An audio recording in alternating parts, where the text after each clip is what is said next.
Today I'm starting on the Super PacMan board repair. I suspect it's just going to be a bad color PROM. I did have a problem with the sink not being stable. That has been fixed. It wasn't the board, it was this connector here. The wires were crimped on and the crimping was shoddy. So I added solder, flowed solder on it, and now it's stable as can be. So the sink problem is solved.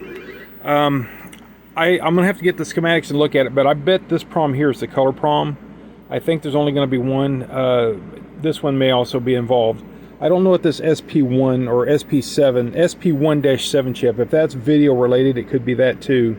I don't know if that's a PROM or a custom chip or what. So if it's that, and it's a custom chip, I don't know what I can do. But if it's one of these PROMs, I can fix it. Alright, well that's where we stand with this. I'll keep looking at it. This is the Super PacMan board and the color PROM. I've confirmed on the schematics that this is the output color PROM.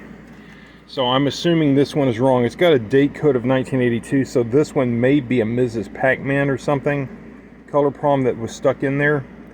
I've got the code for this on actually this on a super fast double EPROM, and a long time ago I built these boards back in 2018, and I need to redo this. I don't know what the hell I was thinking back then. I have it where both the least significant bits and the most significant bits are available. I think what I was thinking is if you only needed one or the other, you could just plug it in and not use the other side. Or if you needed both of them, then you could run some jumper wires. You'd plug this one in somewhere, and then you'd run jumper wires to a little socket and plug that socket into the location if you needed to replace two PROMs with a single large EPROM. That's what I was probably thinking. In this application, I'm only going to need 1/2 of it, and so this will mount like this or something. Not convenient, but not terrible. So let me go ahead and populate this, get this plugged in, and see if that doesn't fix our color problem. Well, this is a bit embarrassing. This board that I populated was actually my first design for the video pinball output PROMs, to replace both of those with a single EPROM or a double EPROM.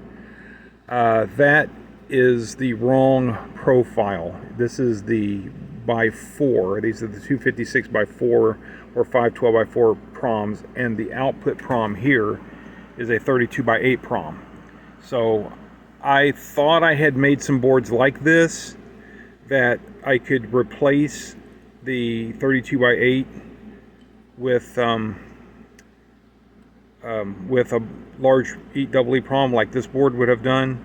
But I guess I never did it, so I'm gonna have to go inside and design that and have it built. It'll be a couple weeks before it comes in. So this board's gonna be put on the back burner until then, and I'll move on to something else in the meantime. Thanks for watching.